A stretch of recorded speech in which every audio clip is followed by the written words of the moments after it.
ભારતીય નૌકાદળ એનસીબી અને ગુજરાત એટીએસે સંયુક્ત ઓપરેશનમાં ભારતીય દરિયાઈ સરહદે 3100 કિલો ડ્રગ્સ જપ્ત કર્યું છે. ભારતીય ઉપખંડમાં આ અત્યાર સુધીની સૌથી મોટી માદક દ્રવ્યોની જપ્તી છે.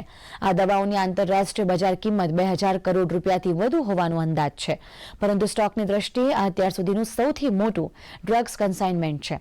પ્રાપ્ત માહિતી અનુસાર ભારતીય નૌકાદળના આ સંયુક્ત ઓપરેશનમાં શકમંદો ઈરાનથી જહાજમાં હશીશ અને અન્ય માદક દ્રવ્યો લઈ જઈ રહ્યા હતા.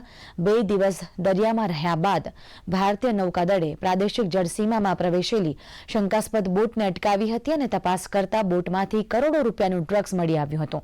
જહાજમાં સવાર 5 ક્રૂ મેમ્બરોને પકડી લેવામાં આવ્યા હતા. પકડાયેલી બોટ, ડ્રગ્સ અને 5 શંકાસ્પદ પાકિસ્તાનીઓને ગુજરાતના પોરબંદર લઈ જવામાં આવ્યા છે. જહાજની તપાસ કરતા જહાજમાં કશું જ શંકાસ્પદ મળ્યું ન હતું, પરંતુ પકડાયેલા 5 શકમંદો પાકિસ્તાની હોવાની આશંકા છે અને ભારતીય સુરક્ષા એજન્સીઓએ હવે તેમની પાસેથી ડ્રગ્સ વિશે વધુ માહિતી એકઠી કરી રહી છે. ડ્રગ્સ ક્યાં અને કોને મોકલવાના હતા અને ડ્રગ્સ મેળવનાર કોણ હતું અને આ ડ્રગ્સમાં અન્ય કેટલા લોકો સામેલ છે તેની તપાસ ચાલી રહી છે.